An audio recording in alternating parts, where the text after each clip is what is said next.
Olá, boa noite. Começa agora mais uma transmissão ao vivo e online do Café História TV. Obrigado por sintonizar na nossa rede social, no nosso canal.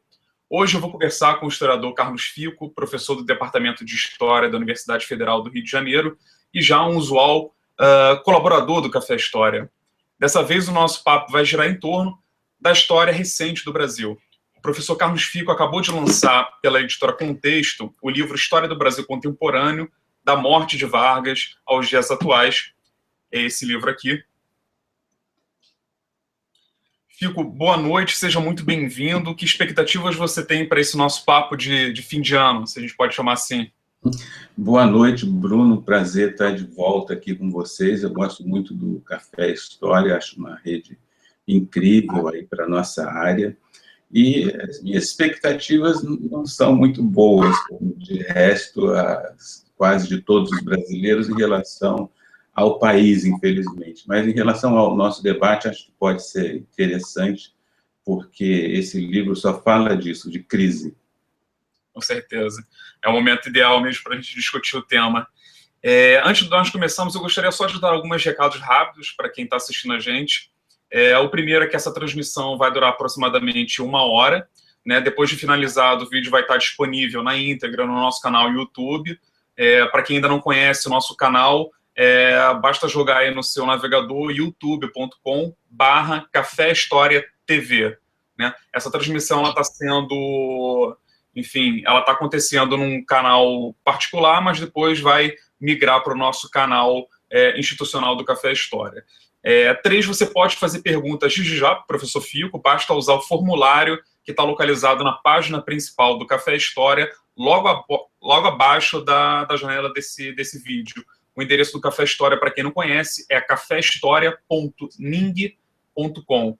Repetindo, para fazer a pergunta, basta usar o formulário que está na página principal do Café História.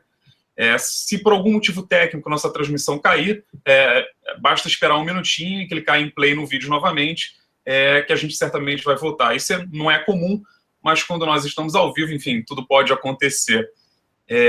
E, por fim, um recado especial, acho que todo mundo vai curtir bastante isso. O Café História acabou de fechar uma parceria com a editora Contexto. Trata-se de um desconto de 20% na compra do livro do professor Fico. Essa compra deve ser realizada pelo site da editora para esse desconto ser efetivado. No momento da compra, basta digitar o cupom promocional, que é Café História. Então, você entra lá no site da editora Contexto, que é editoracontexto.com.br, escolhe o livro, digita no campo para o cupom especial Café História e o desconto vai ser gerado. Essa promoção tem a validade até o final do dia 16, próxima quarta-feira. Bom, Fico, iniciando o nosso papo, eu queria que você começasse falando como surgiu a ideia do livro, a escolha do período temporal, qual é o seu público-alvo, enfim, qual é a proposta geral dele? Olha, esse livro, na verdade, foi uma proposta da editora Contexto, que tem esse projeto de fazer manuais universitários, que é uma ideia muito boa, né, dirigida, inclusive, para esse público enorme de estudantes em cursos de instituições privadas. Então, a ideia surgiu da editora. Eu fiquei muito surpreso, muito interessado, porque se trata de um período que eu venho estudando há muito tempo, desde o suicídio de Vargas até os dias atuais. Então, foi um desafio bastante grande. Eu, de início, não ia aceitar, porque, em função do meu trabalho, eu viajo muito por conta da avaliação da CAPES, e não tinha mesmo tempo, mas a ideia de fazer um texto breve, sintético, segundo o próprio modelo da editora, abordando esse período tão conturbado da história do Brasil, acabou me seduzindo, e eu consegui escrever com algum atraso. A editora foi muito, muito generosa, aceitou, e o público é esse, o público universitário. E depois que eu escrevi, eu percebi que é um livro também que talvez possa interessar ao grande público, não especializado, não acadêmico. Então, eu situaria aí do público estudantil, inclusive do ensino médio, universitário, e também o público em geral que queira entender essas crises contemporâneas no Brasil. Perfeito. Em relação à linguagem do livro, como é que é escrever para o grande público, né, para pessoas que não necessariamente são iniciadas em história? Em que medida essa história de divulgação ela difere daquela escrita de uma tese ou de um artigo acadêmico, né, coisas que nós estamos acostumados dentro da academia? Isso foi uma das coisas que mais me seduziu, porque você talvez, inclusive, sabe, eu tenho me dedicado muito a isso nos últimos anos, né, de fazer um contato com o grande público, de buscar atingir o público não especializado e, portanto, tem de praticar uma linguagem não acadêmica. E o grande desafio, que eu acho que, inclusive, pode distinguir a nossa atuação de outras pessoas que divulgam a área de história, o conhecimento histórico, o grande desafio para um historiador que é eminentemente acadêmico como eu, é conseguir essa linguagem sem, no entanto, deixar de ter densidade. Né? Por exemplo, como tratar de conceitos complexos como, sei lá, o populismo, né, as noções de crises institucionais, todas essas questões teóricas são sofisticadas, mas quando você aborda isso para o grande público ou no manual, é preciso uma adequação, sobretudo, de linguagem, da narrativa, e isso é muito, muito difícil. Eu acho que isso é mais difícil, não sei se é um exagero meu, do que escrever um trabalho acadêmico. Né? Para nós que temos familiaridade com o trabalho acadêmico, quando nós nos lançamos nesse tipo de desafio, a gente vê que é um problema, é uma coisa complicada. Então, eu tentei, por exemplo, mesclar assim aspectos, como eu vou dizer, pitorescos ou saborosos, que em geral são mal vistos, né, pela história acadêmica como secundários, com questões teóricas relevantes. E isso demanda muito trabalho, alguma experiência, não sei se eu consegui me sair bem, mas é um desafio que me interessa. Eu diria que isso, basicamente, é o que eu vou fazer ao longo dos próximos anos na minha carreira. Eu quero muito continuar fazendo isso. Entendi. E uma outra coisa, Fio, que me chama a atenção na sua proposta é a abordagem de temas que são extremamente atuais. Você começa em Vargas e chega até aos nossos dias, né? Está no subtítulo do livro, fazendo aquilo que nós chamamos de história do tempo presente. Como é que você vê o crescimento desse tipo de história, especialmente no país como o Brasil? É um campo que já está bem estabelecido, é um campo que ainda tem muito o que galgar. Como é que você vê esse tipo de história? É uma modalidade, é uma especialidade muito perigosa, vamos dizer assim. Em primeiro lugar, porque ela atrai muito a atenção de todo mundo, do público em geral. A quantidade de alunos, por exemplo, que a gente tem fazendo pesquisa sobre ditadura militar é uma coisa enorme no Brasil inteiro. Né? Eu, como coordenador da área de História, tenho essa percepção. Há uma produção enorme de teses e dissertações sobre o período republicano e o período mais recente da República, inclusive adentrando a transição e o período democrático atual. Então, isso tem, naturalmente, muitos aspectos positivos, mas também tem umas dificuldades, porque algumas dessas pessoas, dessas pesquisas, fazem essa opção porque consideram que é um trabalho mais fácil. Né? Diferentemente, por exemplo, de ler um manuscrito do século XVII, aparentemente o acesso às fontes é mais fácil, e não é assim. A história do tempo presente é uma modalidade muito difícil de praticar, sobretudo em função da necessidade de perspectiva, de distanciamento. A gente está envolvido nos fatos de que tratamos, então ela demanda um cuidado teórico e metodológico muito especial. Agora, é uma história que é muito viva, né, que nos coloca assim no centro das questões, as pessoas se interessam, pessoas que viveram aqueles períodos estão vivas, então são interlocutores também assim privilegiados, de maneira que ela tem essa dimensão assim de sedução muito grande, porque é como se fosse a única oportunidade que o historiador tem de um diálogo mais direto com a vida contemporânea. Claro que em todas as modalidades a gente pode fazer analogias, desde a história antiga, medieval, moderna, com o tempo presente. Mas a história do tempo presente tem isso assim como um aspecto constituinte. Então, é muito legal, é muito sedutor, mas, ao mesmo tempo, tem muitos problemas, muitos desafios, inclusive desafios grandes de natureza teórica, né? Imagina. E quanto tempo levou esse projeto, desde você começar a escrever o livro até o lançamento? Olha, a escrita propriamente dita demorou pouco tempo. Eu tenho uma prática de demorar muito mais tempo planejando o livro. Então, o planejamento do livro demorou cerca de 6, 7 meses e a escrita uns 4 meses. Naturalmente, eu já tenho alguma experiência, então eu sei organizar e fui obrigado a organizar muito bem o meu tempo. Eu me lembro que eu escrevi várias passagens desse livro em aeroporto, por exemplo, mas porque eu já havia feito um planejamento, um levantamento de dados muito grande, muito detalhista. Esse é um aspecto interessante, porque esse tipo de livro não tem notas de rodapé.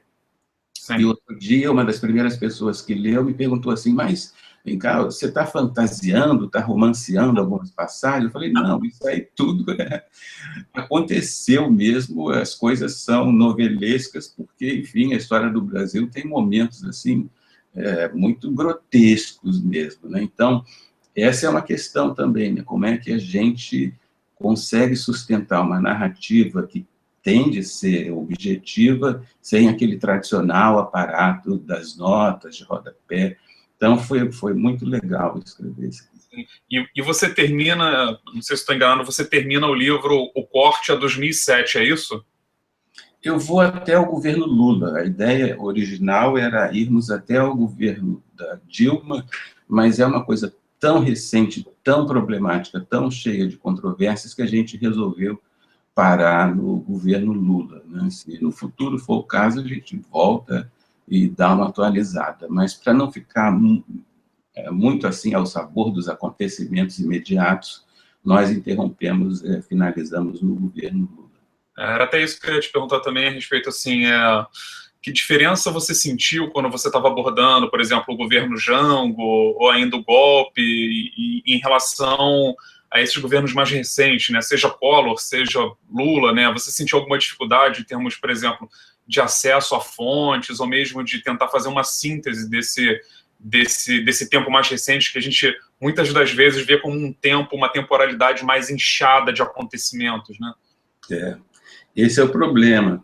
Os períodos mais recentes, vamos dizer, do governo Sarney para cá, do fim da ditadura para cá, eles são muito difíceis de abordar, porque não tem bibliografia acadêmica, né? Você tem livros de jornalistas, tem muita fonte na imprensa, mas não tem fonte arquivística de qualidade, e, sobretudo, por não ter bibliografia consolidada do mundo acadêmico, é um pouco de aventura, né? A gente dá um pouco a cara a tapa, porque, de algum modo, você vai ser o primeiro historiador acadêmico a tentar uma análise de período tão recente. Então, tem essa diferença, que o período da ditadura, ao contrário, ele já tem uma bibliografia consolidada, teses, eu digo assim, explicações teóricas, antagônicas, que você pode debater, aderir ou não. No caso do período democrático, posterior ao fim da ditadura, isso não existe. Então, tem muita coisa de ciência política, tem muita coisa de economista, mas de historiador e de uma literatura historiográfica consolidada não tem. Então, é um desafio, provavelmente eu vou receber muitas críticas, né, por isso.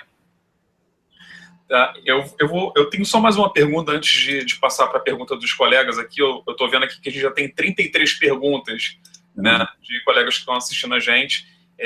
A minha última pergunta mesmo é a seguinte, eu acho que também muita gente vai acabar perguntando por conta dos acontecimentos do final de semana e dos últimos meses. Algumas palavras bastante caras à história do Brasil contemporâneo, como democracia, golpe, impeachment, inflação, todas presentes ao longo do livro, estão sendo acionadas no Brasil nos últimos 2 anos, pelo menos, de formas diferentes, né?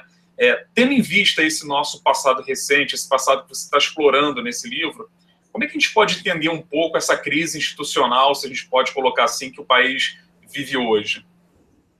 Em primeiro lugar, eu acho que é uma crise institucional realmente. Eu não tenho dúvida quanto a isso. Até alguns meses atrás, a gente ainda poderia falar em crise política, mas agora, claramente, é uma crise institucional, na medida em que mobiliza e envolve todos os poderes da República, o Executivo, o Judiciário, o Legislativo, e em função da gravidade dos acontecimentos. Realmente é uma situação, inclusive, que remete muito ao passado, quando houve também 2 coisas gravíssimas. Uma que já está havendo, que é a paralisia decisória. Logo antes do golpe de 64, a gente teve isso. Um momento em que ninguém tomava decisão nenhuma, nem a favor, nem contra. E o Congresso Nacional está paralisado, o Executivo está paralisado. Não se toma decisão, que é uma coisa grave. E uma outra possibilidade de agravamento, que aí viraria uma crise institucional e uma crise de poder, é a de haver um vácuo, um vazio do poder. Hoje mesmo, pela manhã, os jornais noticiavam que o próprio governo admite, o governo da Dilma Rousseff admite que não vai dar para fazer nada enquanto não se resolver essa situação do impeachment. E a gente sabe que isso traduz um vazio de poder, e o mais grave é que vazio de poder não dura muito, né? Em geral, outras coisas, outros atores ocupam esses espaços vazios. Então, essas 2 circunstâncias que nós já vivemos no passado, elas estão se repetindo e caracterizando a crise atual, né? Há uma diferença grande, que é a de não haver ações armadas, de não haver intervenção militar e de se estar verificando um funcionamento institucional do judiciário, né, que está como garantidor da situação. Então, isso é uma diferença grande que caracteriza o momento democrático atual. Mas, com certeza, é uma crise institucional muito perigosa em função da paralisia decisória e do vácuo de poder. Sim, você citou essa diferença, né, do passado para o presente em relação aos militares, né, talvez não, com certeza não possuem a mesma interferência, o poder na política que tinham há algum tempo. E vou aproveitar aqui e fazer uma pergunta, vou ler essa pergunta aqui, que é da Marilane. A Marilane, ela é de Itaperuna, no Rio de Janeiro, e ela pergunta se é possível traçar um paralelo entre a história do Brasil no passado e o Brasil de agora.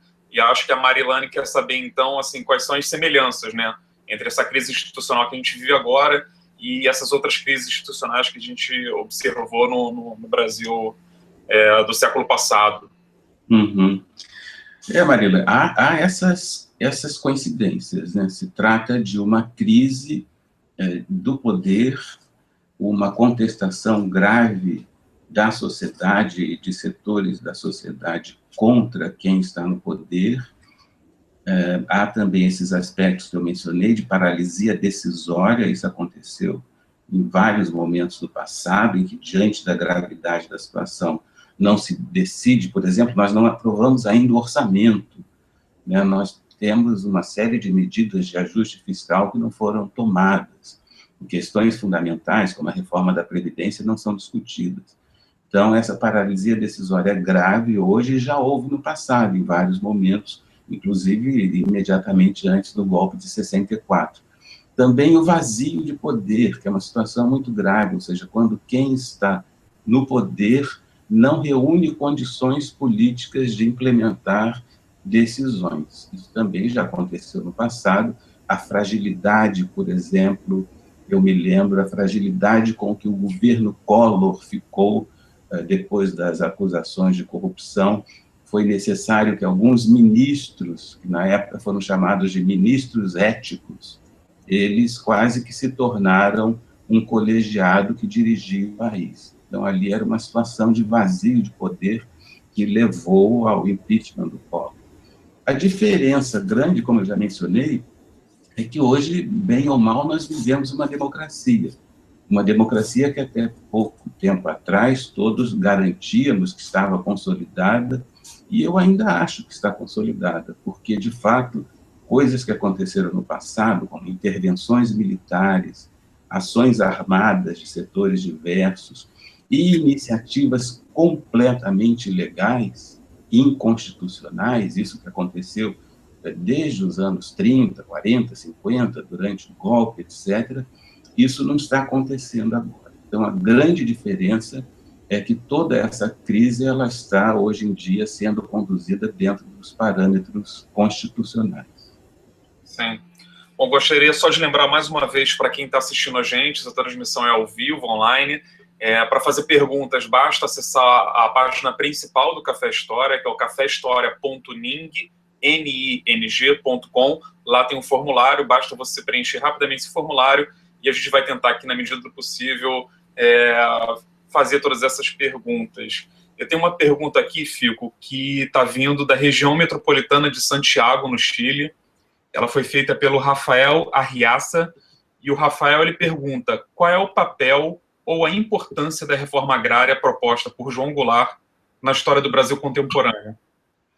Ô, Rafael, a reforma agrária proposta por João Goulart, a partir do momento em que ele tomou posse, era já uma bandeira de luta de trabalhadores brasileiros, da esquerda brasileira, dos comunistas brasileiros, e se tornou a principal das reformas de base que o então presidente João Goulart propôs como plano de governo.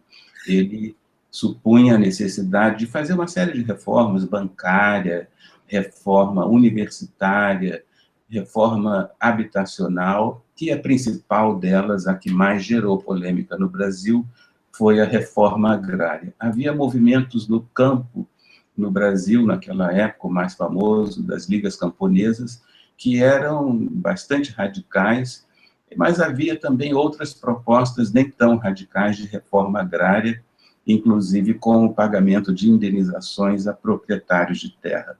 Nenhuma dessas propostas foi aprovada. Essa é uma característica da paralisia decisória daquele momento. Nenhuma dessas propostas foi aprovada, e a direita, os setores conservadores, os militares, usaram muito a proposta de reforma agrária como desculpa para o golpe de 64, porque ela foi identificada como uma proposta revolucionária que implantaria o comunismo no Brasil, que não era verdade, mas acabou servindo como desculpa para esses setores que deram o golpe de 64.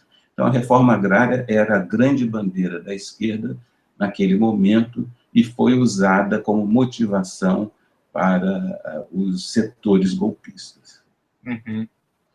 O Carlos, de Três Corações, em Minas Gerais, ele pergunta se o enfoque que você dá no livro seria um enfoque de sistema político ou de política de uma forma geral. Eu acho que o Carlos quer saber também se você discute um pouco de cultura, de sociedade, de economia.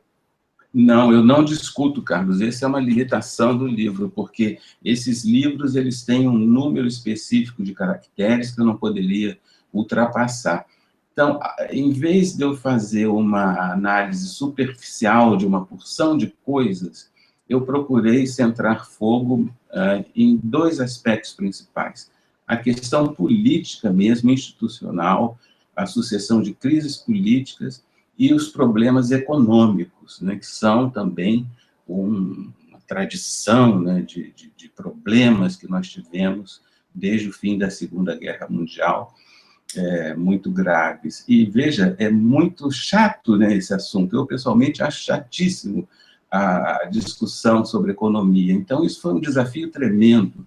Como tratar de uma maneira palatável esses assuntos áridos de dívida externa, de inflação, mas eu entendi que isso era muito importante, porque um dos grandes impasses brasileiros é o caráter irresoluto, né, das questões econômicas, que você vê até hoje, voltar a inflação, voltar o problema fiscal.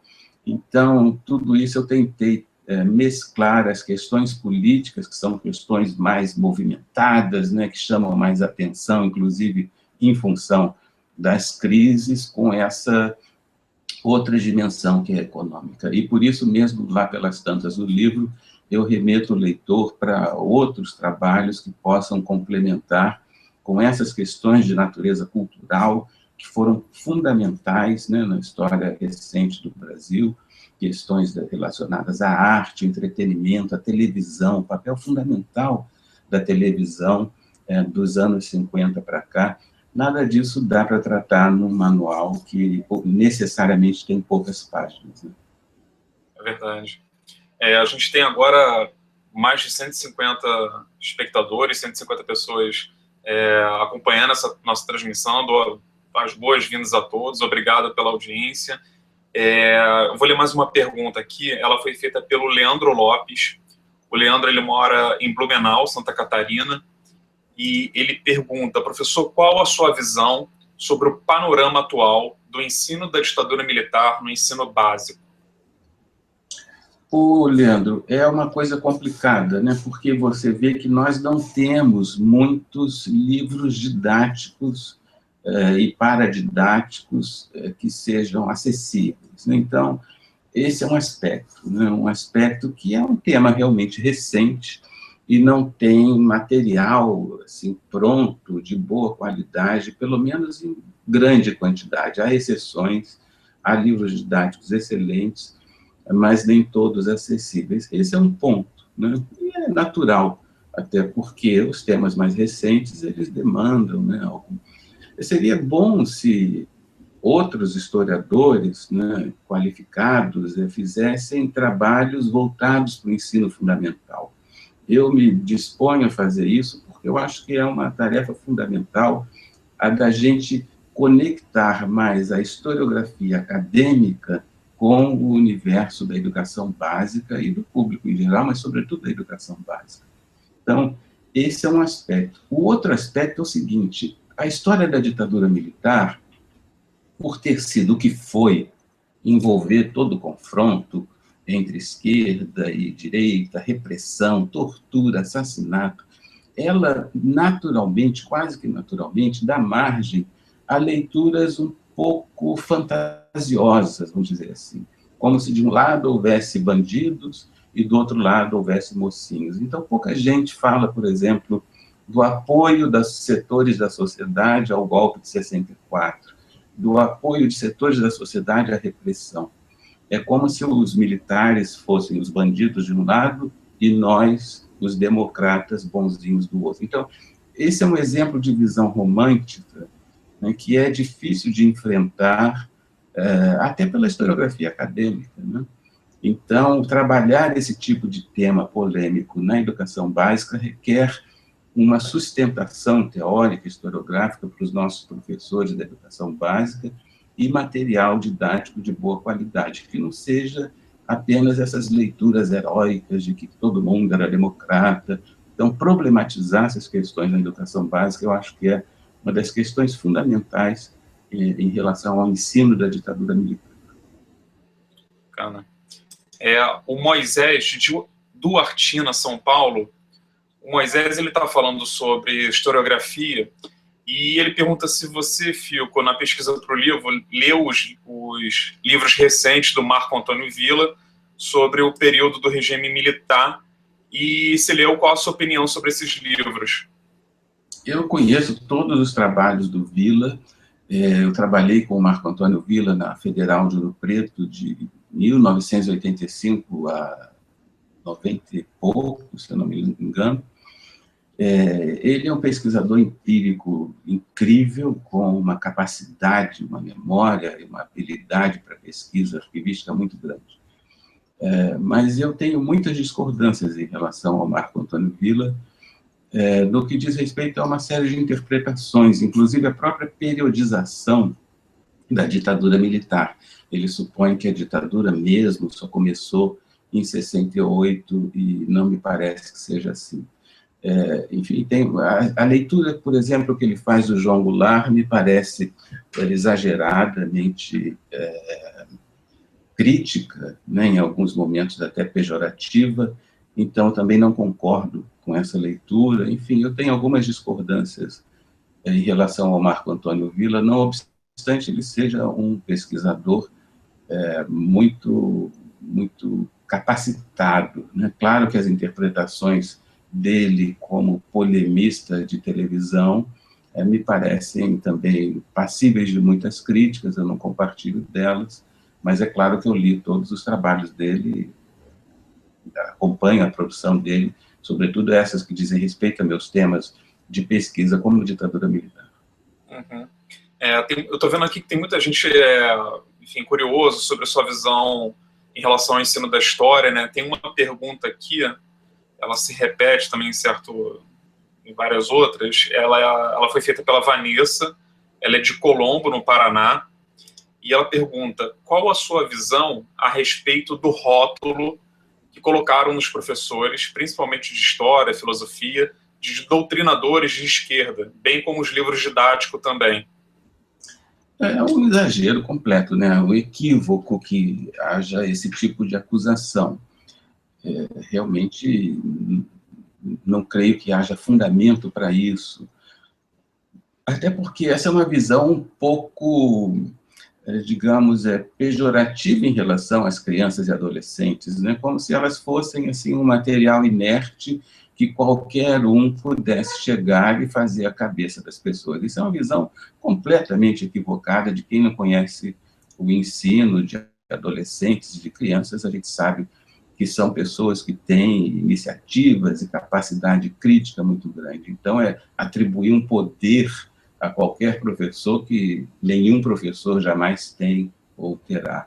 Agora, por outro lado, é visível que alguns trabalhos didáticos, alguns livros didáticos, sobretudo no passado, até os anos 80, 90, tinham uma pegada marxista muito tradicional, até muito pobre, né, que fazia leitura da história como sucessão de modos de produção, que reduzia tudo à luta de classes. Isso aconteceu no passado. Hoje não, nós temos trabalhos, livros didáticos de muito boa qualidade. Mas essa imagem, essa memória desses trabalhos mais simplórios, ela persiste, ela persiste, essa memória. Então, eu acredito que essas acusações vêm um pouco daí, né, do fato de que houve, sim, no passado, uma adesão pouco crítica de alguns autores, não todos, a uma leitura marxista empobrecedora. Agora, supor que isso seja capaz de fazer a cabeça de seja lá quem for, é certamente uma visão ingênua dos próprios estudantes. Uhum. O Pedro Rezende, de Belo Horizonte, em Minas, ele dá boa noite a todos e ele pergunta: professor, qual a motivação de escrever uma obra de síntese no momento em que a produção acadêmica na área de história é cada vez mais pontual, localizada e pulverizada? Oi, Pedro, boa noite. Olha, a tua pergunta é ótima, no entanto, enseja uma resposta muito pessoal. Eu estou, assim, num momento da minha carreira, já há alguns anos, em que eu senti essa necessidade de... Eu fui professor de teoria da história, que é uma coisa super árida, sei lá, a vida inteira. Só agora, quando eu me tornei titular, é que eu fui para a área de Brasil formalmente, né? E sempre fiz trabalhos acadêmicos muito áridos, muito densos, né, com muito arquivo e tudo mais. E eu senti nos últimos anos essa necessidade de disputar esse espaço público, da história pública, da história voltada para o grande público, com uma linguagem que não seja facilitadora, uma linguagem que não seja, digamos assim, da história escândalo, da história de curiosidades que acontecem em alguns setores, em algumas publicações. E esse é um desafio grande, mas é um desafio que me interessou muito fazer. Então, eu aceitei escrever esse livro apenas por isso, porque, de fato, eu quase não tinha tempo para mais nada, e eu estou muito interessado em fazer esse tipo de trabalho, esse tipo de conexão com o grande público. público, inclusive com o ensino também. Eu nunca fui professor de educação básica, nunca atuei, a não ser no terceiro grau, na universidade. Então, essa aproximação também do ensino tem me interessado muito. Eu criei, junto com a professora Marieta, da UFRJ, essa rede de mestrados profissionais voltados para a qualificação continuada do professor da educação básica, que é o chamado Prof. História. Então, eu estou muito interessado nisso, em me dirigir para o grande público, em tornar a linguagem, a narrativa histórica acessível a esse grande público, sem perder densidade. E eu acho também que alguns lugares comuns da nossa disciplina podem ser trabalhados. Um deles é de que a história geral, vamos chamar assim, é impossível e menor, que não dá mais para fazer sínteses, que tudo tem de ser especializado. Eu acho que não. Eu acho que dá para discutir isso, sim. Então, a busca das sínteses gerais, a busca de uma perspectiva que seja globalizadora, isso também me interessa. Então, esses desafios, no fundo, são desafios teóricos, né, que, por exemplo, uma outra coisa é a questão factual, a questão empírica, né, que é muito desprezada na academia, a gente tem que fazer análises teóricas, mas eu estou muito convencido de que a história factual, a narrativa histórica, a reconstituição factual, ela é um excelente estímulo didático, uma excelente porta de entrada, por exemplo, para a educação básica. A gente sabe que é muito difícil estimular um estudante a estudar história. Como atrair essa atenção, como atrair esse interesse? Por vezes, esses episódios que são tratados como coisas menores da política, essas crises, por exemplo, todas que nós tivemos, elas são boas portas de entrada para estimular as pessoas. Então, são essas as questões que me interessam. Não obstante eu continue fazendo trabalhos áridos e teóricos, de fundo, eu tenho tido muito interesse, muita atração por essas questões. E escutando a sua resposta agora, eu fico imaginando que você mesmo acabou de falar que foi durante muito tempo professor de teoria, né? E a gente sabe o quanto essa questão da narrativa, né, ela foi extremamente combatida, né, desde do final do século XIX, pelo Ranke, pelos positivistas, mas foi combatida também no século XX pela escola do Zanardi, por Max Bloch, né? E parece que há algum tempo a gente observou um retorno de uma narrativa, que não é aquela narrativa extremamente factual e política do século XIX, mas é um outro tipo de narrativa, né? O Lawrence Stone, ele fala em um retorno da narrativa no final dos anos 70, né? E eu não sei se eu estou enganado, não sei se você percebe também, eu acho que hoje os historiadores, eles estão mais sensibilizados para essa fala para o grande público do que estavam há 20, 30 anos. O que você acha? Eu acho que sim. Cada vez iniciativas assim como a sua, essas coisas da gente fazer esses tipos de livro para o grande público, e mesmo os desafios que são colocados pelos jornalistas que escrevem livros de história que atingem o interesse do grande público. Isso tudo tem sido um desafio para nós, né? E talvez acho que há, sim, um maior número de historiadores acadêmicos interessados nessas questões, mas ainda acho muito pouco.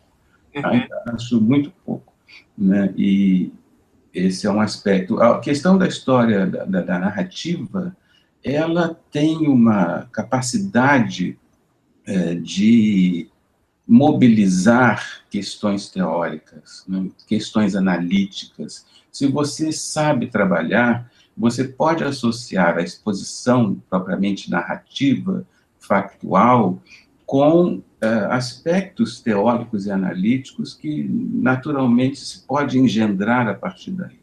É uma habilidade difícil, viu? E aqui eu vou falar de uma maneira um pouco imodesta, mas em função da minha idade, eu acho que eu posso dizer isso, é uma coisa que a gente só consegue fazer depois de muito tempo, em termos de erudição, de você perceber que a linguagem simples e clara e objetiva, ela é um veículo sofisticado para questões teóricas e analíticas densas. Então, conseguir esse tipo de coisa demanda tempo. Então, acho que também, comentando a pergunta anterior, eu acho que também é esse tipo de momento da carreira da gente, né, em que a gente se sente, digamos, seguro e confortável para fazer esse tipo de trabalho, esse tipo de intervenção pública, né?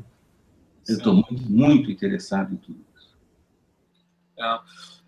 Voltando aqui para as perguntas, o Everton Seixas, do Distrito Federal, ele pergunta se os movimentos sociais perderam forças devido ao governo problemático, que ele chama, do PT.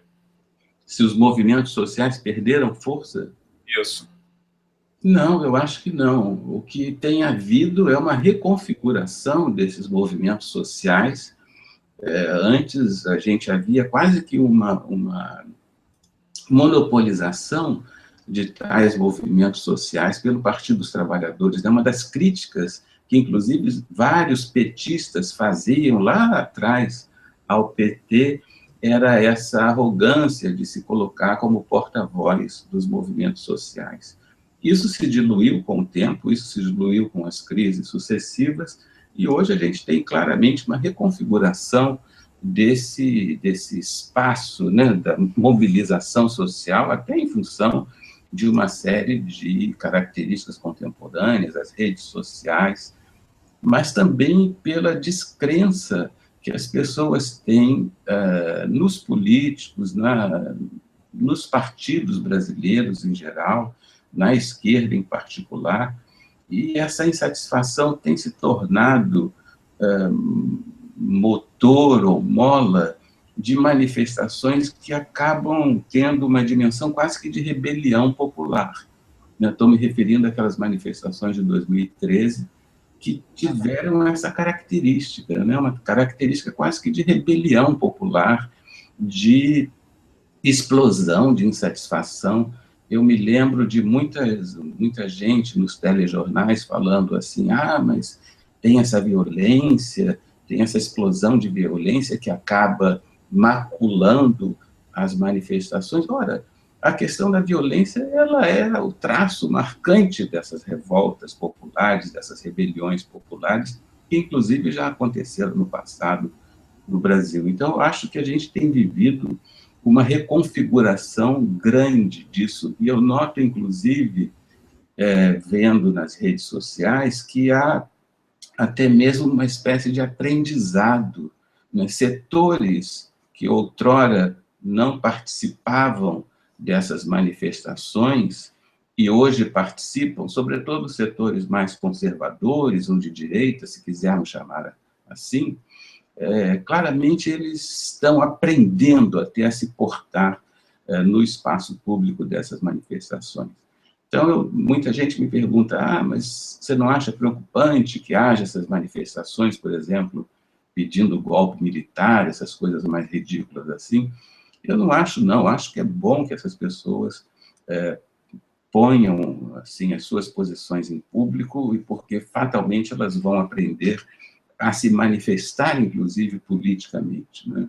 Então, há claramente uma reconfiguração dessas manifestações, hoje muito menos partidarizadas, mais espontâneas, mais à mercê do imediato, da inflação, da acusação de corrupção, da crise X ou Y. Não sei se isso é bom, se isso é ruim, a gente vai ter que continuar analisando, mas há uma reconfiguração clara. Sim. Olha, Fico, a gente está recebendo muitas boas perguntas aqui. Tem uma que é do Rodrigo Ferreira. Rodrigo é de Careré, do Ceará. Ele dá boa noite para a gente e ele fala o seguinte: como esse livro aborda história do tempo presente, suponho que muitos fatos você acompanhou de perto enquanto sujeito. Algum acontecimento em especial você se sentiu mais desafiado para obter o requerido rigor metodológico e distanciamento? O Rodrigo está me chamando de velho, né, Rodrigo? Eu não vivi, por exemplo, o suicídio de Vargas, ainda não tinha nascido. mas eu nasci em 59, então o golpe de 64 também eu era muito novo, não me recordo dele. Eu não tive militância política significativa durante a ditadura militar, até porque eu era em 68, eu ainda era jovem, muito jovem, não estava ligado nisso. Eu só fui ter uma atividade política mais intensa em 77, quando eu entrei na graduação de História. E houve, naquele momento, o surgimento das greves dos metalúrgicos no ABC, muita manifestação estudantil nas universidades, e nesse momento eu me envolvi. Agora, eu vou te confessar que eu não me senti assim, analisando esses momentos, em nenhum momento eu me senti assim tão envolvido, tão partidarizado, que isso comprometesse a minha análise. Realmente não. Os momentos em que eu tive assim um envolvimento subjetivo mais forte, e eu acho que isso se expressa claramente no livro, foram momentos assim tão, digamos, a que todos praticamente aderiram, que eu não me sinto partidarizado. Eu estou me referindo à campanha das diretas. A campanha das diretas foi um momento que me tocou muito fortemente, em 1984. E quando eu fui escrever sobre a campanha das diretas, eu me recordei de coisas que me emocionaram muito, algumas delas estão no livro, mas não a ponto, digamos, disso comprometer, né? Eu percebi que, conforme eu me aproximava dos dias atuais, a coisa ia ficando complicada. Então, a análise do governo Lula foi muito complicada. A gente conversou, eu conversei muito, inclusive, com a editora, com o editor, eles deram sugestões muito boas, e o leitor crítico do meu livro também, que eu nem sei quem é, deu sugestões excelentes. Então eu espero que não haja nenhum excesso, né? Eu tentei ser bastante equilibrado, mas os dias atuais, sobretudo os governos Lula, foram os mais difíceis desse ponto de vista. A gente tem mais uma pergunta aqui de fora do Brasil, dessa vez ela vem de Buenos Aires, na Argentina. Quem faz essa pergunta é o Roberto Sanchez, e o Roberto ele fala o seguinte: muitas leituras acadêmicas recentes têm pensado a ditadura militar dentro de um contexto mais amplo, fazendo uso de conceitos como de culturas políticas, para se pensar o autoritarismo da cultura brasileira muito mais em suas continuidades do que em suas rupturas. Ele dá aqui como exemplo os estudos do Daniel Arão Reis. E ele pergunta: o que você, professor, pensa dessas narrativas? Roberto, obrigado pela pergunta. Eu concordo em grande medida com isso, sim. Eu confesso para você que eu não gosto muito do conceito de cultura política. Ele tende a ser muito generalista, vamos dizer assim. Mas, por outro lado, é um conceito daqueles que nos ajudam muito a pensar. Então, eu creio, sim, que há traços muito significativos na cultura política brasileira, para usar o conceito de autoritarismo. Eu creio que essa é uma chave analítica muito importante para se entender, inclusive, por que setores da sociedade, por exemplo, apoiaram o golpe de 64, né?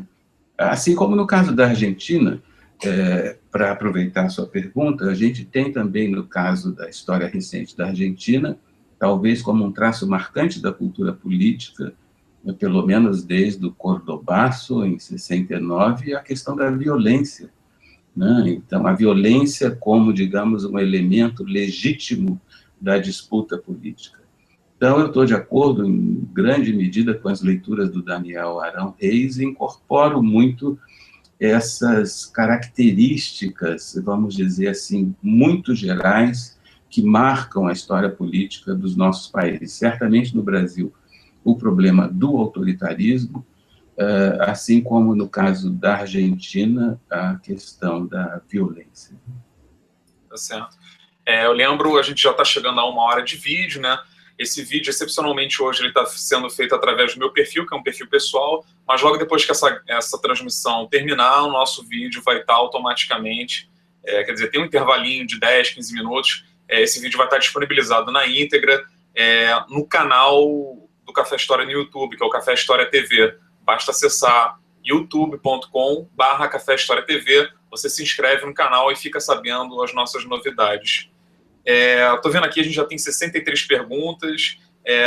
Tem uma aqui que se repete, Fico, que é do Gabriel Gonzaga. Ele é de Porto Alegre, no Rio Grande do Sul. Ele fala o seguinte, sobre as discussões recentes sobre o BNCC, né, a Base Nacional Curricular. Levando em conta que as opiniões têm mobilizado conceitos como tempo, cultura, narrativa, nacionalismo, eurocentrismo, entre outros, quais questões você considera central para o avanço do debate teórico no Brasil, pensando no polimento desses conceitos nas questões de historiografia? Eu acho que ele tem uma dúvida que muita gente tem, né, a respeito sobre essa base nacional, né, comum. Né?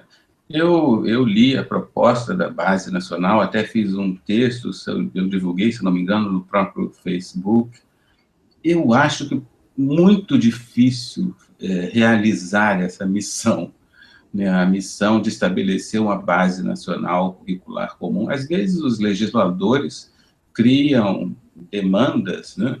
Agora mesmo no governo federal nós temos que criar uma agenda nacional de pesquisa para toda a pós-graduação brasileira, que é uma determinação do Plano Nacional de Pós-Graduação. Bom, quem fez o Plano Nacional de Pós-Graduação achou que a gente poderia criar essa agenda nacional de pesquisa para todas as áreas do conhecimento. Muito bem. Quem fez essa determinação da Base Nacional Curricular Comum certamente estava pensando em matemática, em português, em algumas disciplinas escolares nas quais é possível, de algum modo, estabelecer alguns conteúdos básicos sem os quais o estudante não vai progredir.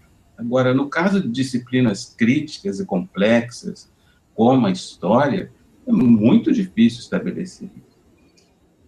Esse é um aspecto. O outro aspecto é que a proposta concreta, ela é muito bem intencionada, mas eu acho que tem alguma fragilidade teórica, sobretudo quando ela valoriza muito essa noção de uma essencialidade brasileira, que vem desde sempre, desde a colônia até hoje, e então nós teríamos uma identidade nacional, nós teríamos matrizes africanas, matrizes indígenas, que gerariam essa coisa quase mítica de uma essencialidade brasileira. Isso eu acho frágil, isso eu acho muito frágil. Mas eu não acho que seja uma boa estratégia desqualificar a proposta, desqualificar a comissão que fez. Ao contrário, eu acho que a gente precisa aproveitar esse espaço democrático de discussão, porque, felizmente, o governo, pelo que eu percebi, está aberto a receber sugestões, a apresentar nova proposta, e, inclusive, a ANPU, por meio da presidente da ANPU, a professora Maria Helena Capelato, vai solicitar, já solicitou, novos prazos e ampliação da comissão. Então, acho que a gente tem que ocupar esse espaço, porque essa é uma determinação legal.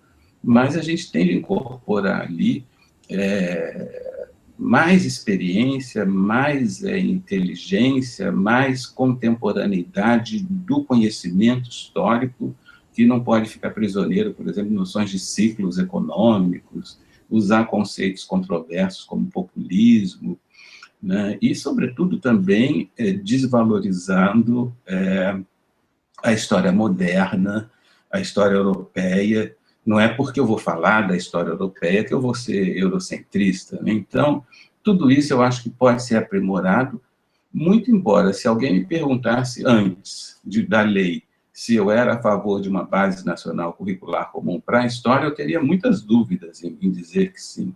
Mas, já que é uma determinação legal, a gente tem de aproveitar esse espaço e tentar aprimorar ao máximo a proposta. Uhum. Eu tenho agora uma pergunta do Eduardo. O Eduardo é de Irati, no Paraná. E ele quer saber, Fico, se você acredita que as manifestações ou planos dos militares no governo do presidente Sarney foram uma tentativa de golpe ou se foi algo isolado. No governo Sarney, os militares ainda eram muito proeminentes, né? Porque com o fim da ditadura assumiu o Sarney, e o Sarney ele não conseguiu, digamos, ter esse predomínio civil. Seu governo foi ainda muito submetido aos militares, até porque ainda existia o Serviço Nacional de Informações, e, enfim, tinha acabado a ditadura ali naquele momento. Mas não houve propriamente uma tentativa de golpe militar durante o governo Sarney. O que a gente foi observando com o passar dos anos do governo Sarney foi algo muito curioso, que foi justamente a decadência dos militares, que se consumaria no governo Collor. No governo Collor, muita gente não se lembra, mas quando o próprio Collor anunciou os ministros militares, que naquela época as Forças Armadas eram ministérios, né? Ele o fez de uma maneira bastante arrogante, como quase tudo que Collor fazia, e secundarizando os militares. Já foi ali uma sinalização dessa decadência dos militares como ator político proeminente, como ator político decisivo. Depois veio o fim do SNI, e depois, no governo do Fernando Henrique, veio a criação do Ministério da Defesa.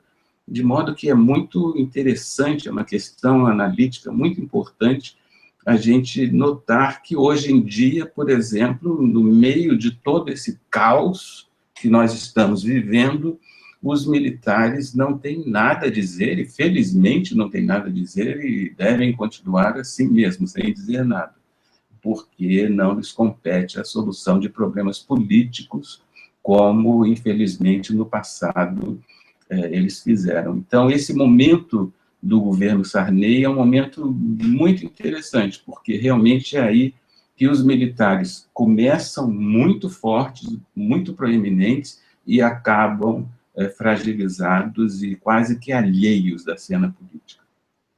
Tá. Dá tempo de ler umas 3 perguntinhas? Dá, claro, à vontade. Vamos lá. Tem aqui a Marcela, de Cataguases, em Minas Gerais, e ela fala o seguinte, que até os dias atuais ainda se fala muito em Vargas, né? Ela diz aqui que o Vargas ainda está povoando o imaginário coletivo. E ela fala, professor, na sua opinião, qual o legado de Getúlio Vargas que ainda permanece, e o que faz ser ele destaque quando se debate a política no Brasil? Hoje em dia, assim, não há tanto, como já houve há poucos anos atrás, eu acho essa permanência da memória de Vargas, né?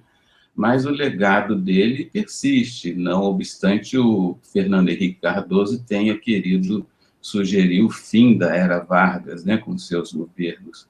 Ainda há muita coisa naquele período, até porque foi um longuíssimo período, com muitas criações institucionais, de instâncias governamentais, de ministérios, de diversas agências, sem falar na Petrobras, por exemplo.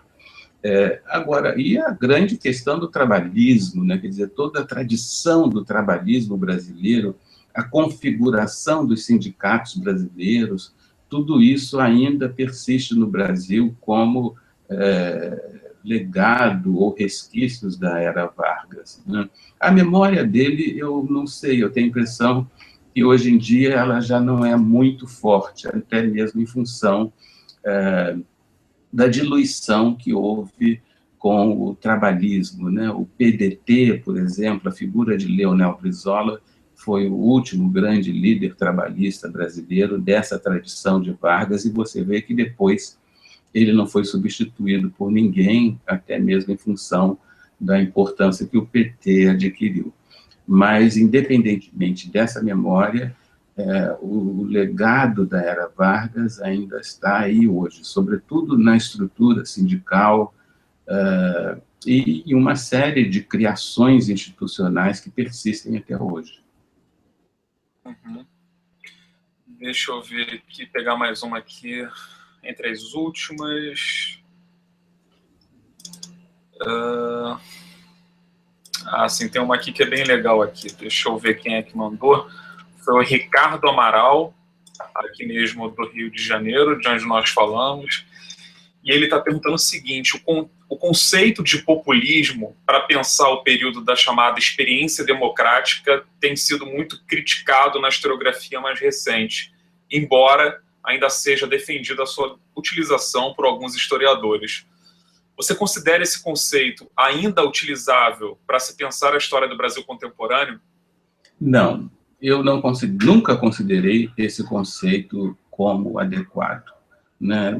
É muito complexa a questão, é difícil discutir assim em poucos minutos, mas, sobretudo, porque ele mistura a possibilidade de manipulação das massas com a incorporação das próprias massas urbanas. Então, é um conceito que tem lá o seu aspecto sedutor, né, porque parece que articula diversos momentos históricos do varguismo, do próprio João Goulart, mas eu sempre achei muito frágil, teoricamente, desde que foi lançado, por conta dessa esquizofrenia de uma coisa que, ao mesmo tempo, é manipulatória e, em paralelo, é incorporadora de novos agentes políticos.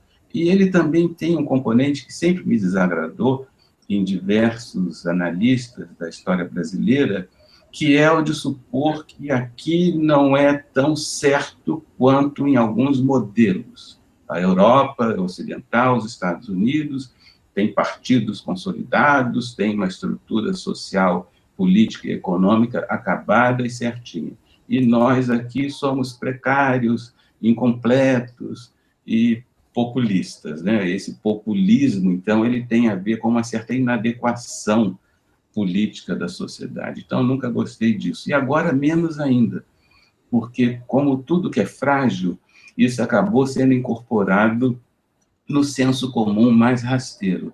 Então, as pessoas, alguns analistas aí do cotidiano, sempre se referem a fulano, a Beltrano, isso aí é uma atitude populista, enfim, agora qualquer coisa pode ser populista. Então, isso eu acho que é mais uma demonstração da fragilidade do conceito. Olha, o Ayrton Fernando, de São Lourenço do Sul, no Rio Grande do Sul, ele pergunta: poderia repetir como podemos conseguir o livro do professor Fico? Olha, o livro já está nas livrarias, né, Fico? Tá. E para quem quiser aproveitar uma promoção, o Café História ele está dando desconto. A Editora Contexto ofereceu um desconto para os leitores do Café História, só que você precisa comprar o livro pelo site da Editora Contexto. Basta jogar editoracontexto.com.br, achar o livro lá no site, e na hora de fazer a compra vai ter um campo lá destinado ao cupom de desconto. Esse cupom, basta você digitar tudo junto, Café História. Quando você digita, vai ser dado um desconto de 20%. Esse desconto não é cumulativo e ele só vale até a próxima quarta-feira, de 16 de dezembro. Então, quem quiser comprar aí com esse desconto é só correr lá. Tá, Ayrton? E aqui, para a gente encerrar, Fico, o nosso papo de hoje, tem muita gente perguntando aqui coisas parecidas, né? Por exemplo, se há perigo de golpe hoje, se você acredita em lulismo, assim como existia um varguismo. E o Alan Nascimento, de Caruaru, em Pernambuco, ele fala o seguinte: uma reforma política é suficiente para resolver os nossos problemas com relação à democracia, ou o nosso processo histórico exige uma mudança cultural maior do que isso? Olha, eu acho que golpe de tipo militar não é possível, assim. Até por conta daquilo que a gente falava pouco agora atrás, né, da fragilidade dos próprios militares. Não creio nisso. Agora, se houver um golpe, o que nós faríamos? Acho que essa é a questão mais importante. Né? Se, em 64, muitos setores da sociedade saíram às ruas para comemorar o golpe militar. Eu acho que hoje, se houvesse qualquer tentativa não institucionalizada de solução da crise, haveria reações significativas da sociedade contra isso. Então, a minha esperança, a minha aposta é nisso. mas, em termos estritamente militares, eu não vejo condições, nem tenho ouvido nada nesse sentido, apesar dos apelos desses grupos afoitos aí. A boa notícia é que, apesar deles, os militares não têm feito nenhuma manifestação nesse sentido, né?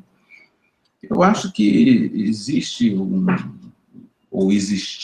lulismo, né? Uma corrente de pessoas muito favorecedoras do presidente Lula, sobretudo em função do sucesso que ele teve nos seus governos, do carisma e tudo mais. É claro que isso agora está bastante comprometido em função de tudo que tem acontecido nos últimos anos, né?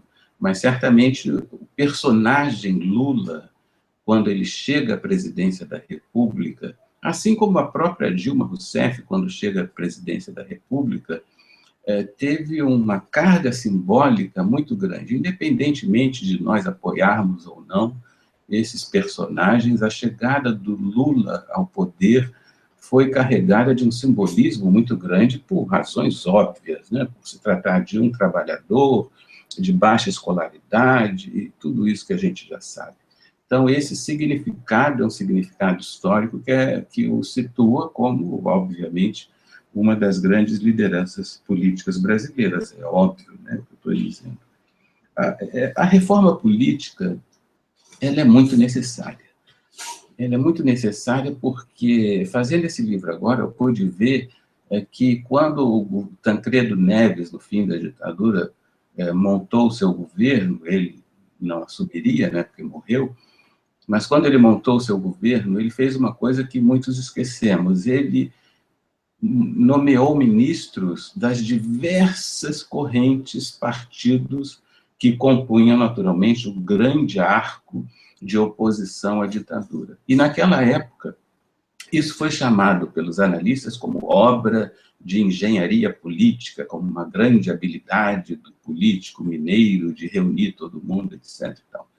Pois bem, está aí um pouco a origem dessa tradição terrível do Brasil, que é a base da crise política atual, que são esses governos de coalizão montados com partidos fisiológicos, alguns até partidos de aluguel, e que se sustentam com base em troca de cargos e favores. As medidas governamentais são aprovadas ou não na medida dessa distribuição de cargos. Isso tem uma relação profunda com as campanhas eleitorais, porque essa enormidade de partidos também tem a ver com os tempos, os minutos na televisão que o candidato pode ter, e é certamente uma das questões mais dramáticas aí da estrutura política brasileira que precisariam ser reformadas.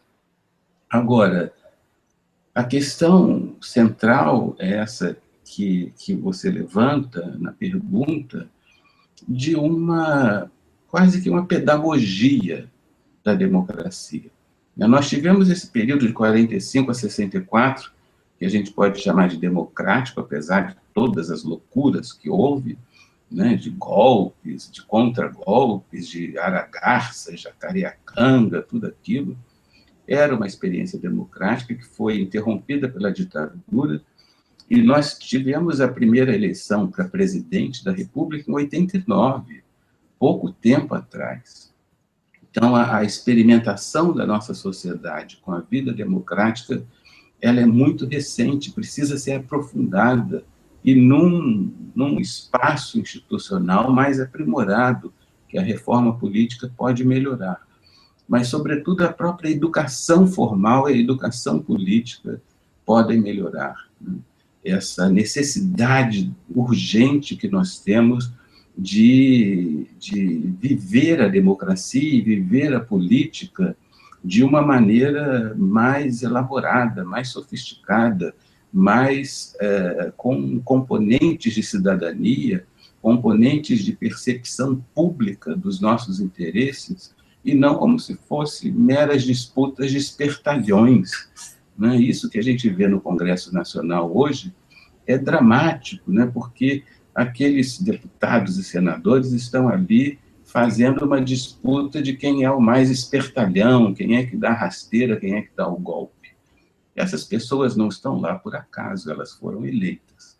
Então, o aprimoramento do sistema eleitoral passa também, na minha opinião, por um aprimoramento da nossa própria capacidade de reflexão política e de sofisticação política, né, que valorize não o espertalhão, não quem grite mais, não quem faça o cartaz mais horroroso do seu oponente, né? Curioso como agora se valoriza isso, né? A desqualificação do oponente, mas sim em função da qualidade das propostas e da capacidade de mobilização de ideias e do interesse público, né? A disputa de poder tendo em vista o interesse público e o bem público, né? Esses valores morais, por mais que eles pareçam ultrapassados, eles têm de ser reafirmados, têm de ser discutidos e valorizados. Então, a reforma política é importante e uma reflexão profunda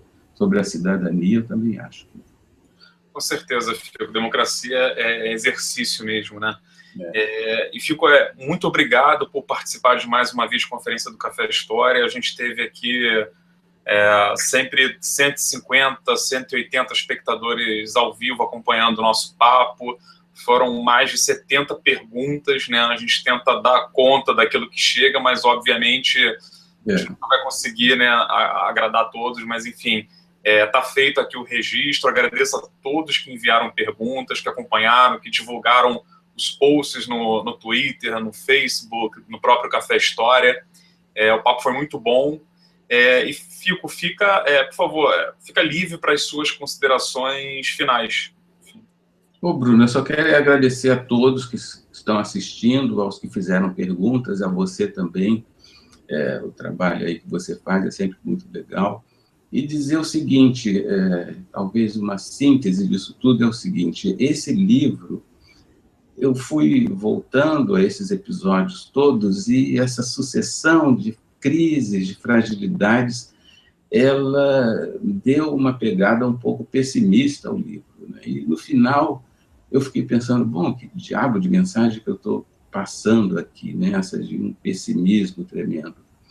Mas há uma dimensão que é positiva, que é o próprio fato de que, ao longo dessas décadas todas, não obstante a gente tenha vivido tantas crises políticas, nós fomos capazes de superá-las, né? E crises econômicas, enfim, crises muito profundas da institucionalidade brasileira, e, no entanto, nós fomos capazes de superá-las. E eu tenho certeza que a gente vai superar também mais esse momento e aprender com ele é o melhor que a gente pode esperar. Então, se eu não sou otimista, não chego a tanto, mas eu, pelo menos, com esse trabalho, esse livro, eu tive essa expectativa de que nós temos sempre a esperança da superação e do crescimento. É um pouco exasperante, né? Porque a gente vai melhorando, mas aos pouquinhos e com muito, muito sacrifício.